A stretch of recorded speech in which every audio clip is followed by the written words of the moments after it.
অল্প তেলে হাতের কাছে থাকা কয়েকটি মশলা দিয়ে বানিয়ে নিন এই ড্রাই শুক্তো। শুধু কয়েকটি টিপস ফলো করুন আর বাঙালির প্রিয় এই নিরামিষ রেসিপিটি বানিয়ে নিন। তাহলে আসুন আজকে রান্না শুরু করি। শুক্তো বানানোর জন্য প্রথমেই একটা শুকনো কড়াইতে 1 চামচ রাঁধুনি, 1 চামচ মৌরি অল্প আঁচে রোস্ট করে নেব। এর মধ্যে একটা মশলা তৈরি করে নেব। একটা মিক্সি জারে 1 ইঞ্চি আদা আর 2 থেকে 3 চামচ পোস্ত, সাথে 1 চামচ কালো সর্ষে বা রাই আর 1 টেবিল চামচ মতো কোড়া নারকেল একটু জল দিয়ে ভালো করে পেস্ট তৈরি করে নেব। এর মধ্যে মশলাগুলো থেকে একটা সুগন্ধ বেরোতে শুরু করলে মশলাগুলো একটু ঠান্ডা করে গুঁড়ো করে নেব। এখন কড়াইতে প্রায় 1 লিটার জলে অল্প একটু লবণ হলুদ দিয়ে প্রথমে কেটে রাখা কাঁচকলা 50% সেদ্ধ করে নেব। অন্যান্য সবজির তুলনায় কাঁচকলা যেহেতু তাড়াতাড়ি সেদ্ধ হয়, সেই কারণে কাঁচকলা আলাদা করে আমি সেদ্ধ করে নিয়েছি।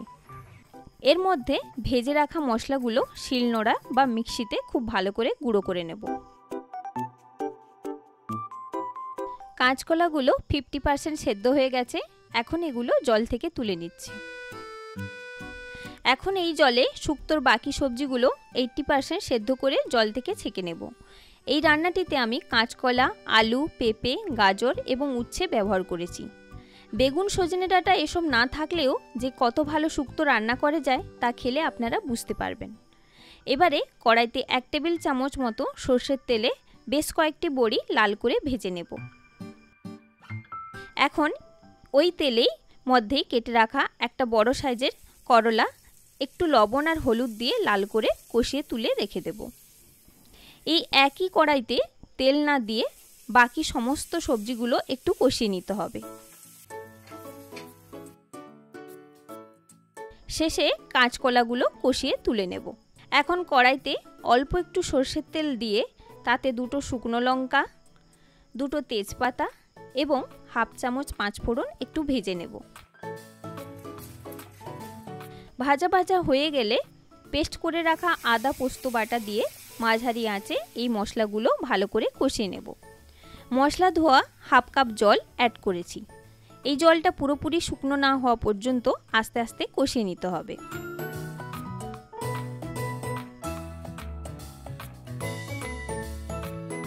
মশলা থেকে তেল ছাড়তে শুরু করলে উচ্ছে ছাড়া সমস্ত সবজি দিয়ে দেব।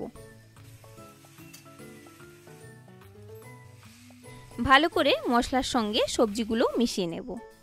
এবার স্বাদমতো লবণ এবং 1/4 চামচ চিনি যোগ করব। আরও একবার নুন চিনি ভালো করে মিশিয়ে নিয়ে 1 কাপ জল যোগ করব। যেহেতু তরকারিটা ড্রাই হবে, সেই কারণে 1 কাপ জল দিয়ে ঢাকনা চাপিয়ে 5 মিনিট রান্না করব। এবার ঢাকনা খুলে উচ্ছে আর ভেজে রাখা বড়ি যোগ করব।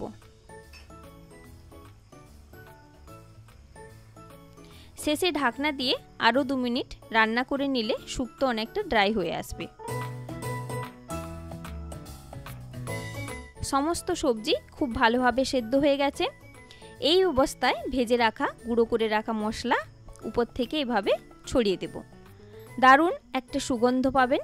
আর সাথে 1 চামচ ঘি যোগ করে একটু নেড়ে চেড়ে নিয়ে ঢাকনা চাপিয়ে ফ্লেম অফ করে দেব। 5 মিনিট পরেই গরম গরম ভাত আর মুগের ডাল আর এই শুক্তো পরিবেশন করুন। আর কিছু দরকার হবে না। বাঙালির এই ঐতিহ্যবাহী নিরামিষ ডিশটি বাড়িতে অবশ্যই এভাবে একদিন বানিয়ে দেখবেন, খুবই ভালো লাগবে। অল্প তেল মশলা দিয়ে আজকে শুক্তো রান্না করলাম। ভালো লাগলে একটা লাইক দেবেন এবং চ্যানেলটি সাবস্ক্রাইব করতে ভুলবেন না। সবাইকে অনেক ধন্যবাদ।